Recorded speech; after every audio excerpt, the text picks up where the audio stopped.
नमस्कार दोस्तों, स्वागत है आपका अपने चैनल अल्टीमेट नॉलेज पर। दोस्तों, आप सब लोग इस बात को बहुत अच्छे से जानते हैं कि चाहे वो पाकिस्तान हो, टर्की हो, ईरान हो या फिर सऊदी अरब हो, दुनिया के बहुत से ऐसे मुस्लिम देश हैं जो कि दुनिया भर में इस बात का प्रचार प्रसार करते हैं कि वह मुसलमानों के सच्चे हितैषी हैं और दुनिया भर में मुस्लिम हित और मुस्लिम अधिकारों की मांग उठाते हैं। दोस्तों, और ये भी सच है कि दुनिया का हर मुस्लिम देश इन देशों को अपनी अब्बा कंट्री मानता है। दोस्तों, भारत में चाहे सीए लागू करने की बात हो या फिर ट्रिपल तलाक को बैन करना हो या फिर कश्मीर से धारा 370 हटाना हो, सारे मुस्लिम देश भारत के ऊपर एक साथ टूट पड़ते हैं और इस बात को कहते हैं कि उन्हें मुसलमानों के अधिकार क्षेत्र में हाथ नहीं डालना चाहिए और साथ ही साथ भारत को अपने अंदर रह रहे मुसलमानों की हमेशा रक्षा करनी चाहिए और उन्हें पूरी आज़ादी देनी चाहिए। लेकिन जैसे ही बात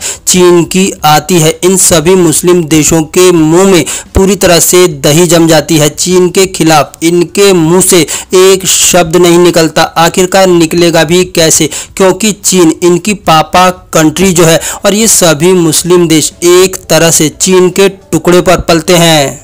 दोस्तों, दुनिया का हर मुस्लिम देश इस बात को बहुत अच्छे से जानता है कि चीन भारत जैसा बिल्कुल भी नहीं है। अगर वो चीन के अंदरूनी मामलों में दखल देंगे तो चीन उन्हें पूरी तरह से निगल जाएगा, क्योंकि ड्रैगन कभी भी अपने दुश्मनों को खुला नहीं छोड़ता, वो अपने दुश्मनों को पूरी तरह से निपटा देता है। दोस्तों, चीन ने अपने देश के अंदर जो मुस्लिम लोगों का इलाज किया है वो दुनिया के अन्य देशों के लिए एक मिसाल बन चुका है और चीन से ही सीख करके आज दुनिया के बहुत से ऐसे देश हैं जो कि अपने देश के अंदर इस्लामिक गतिविधि और साथ ही साथ मुस्लिम लोगों का अच्छे से इलाज कर रहे हैं और अपने देश के अंदर से धीरे धीरे इस्लाम को खत्म कर रहे हैं। आप इस बात को तो जानते ही होंगे कि चीन ने अपने देश में मुसलमानों की पहचान माने जाने वाले बुर्का और दाढ़ी पर पूरी तरह से प्रतिबंध लगा रखा है। साथ ही साथ चीन ने अपने देश के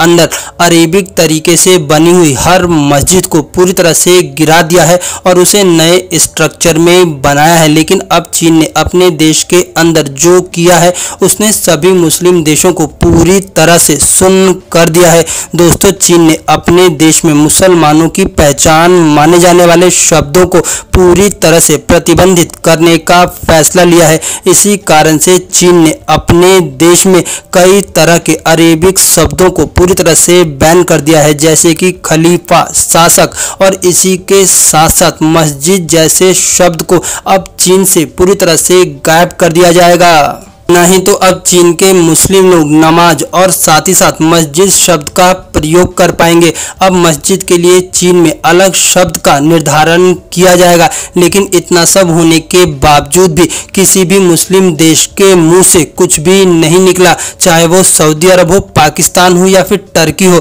कोई भी एक शब्द बोलने को तैयार नहीं है, क्योंकि वो इस बात को बहुत अच्छे से जानते हैं कि चीन उनका पापा है और पापा के खिलाफ ये सब नहीं जा सकते। दोस्तों, चीन ने दुनिया को इस बात को सिखा दिया है कि अगर अपने देश में अच्छे से और मजबूती से शासन किया जाए तो कोई भी आपका कुछ नहीं बिगाड़ सकता।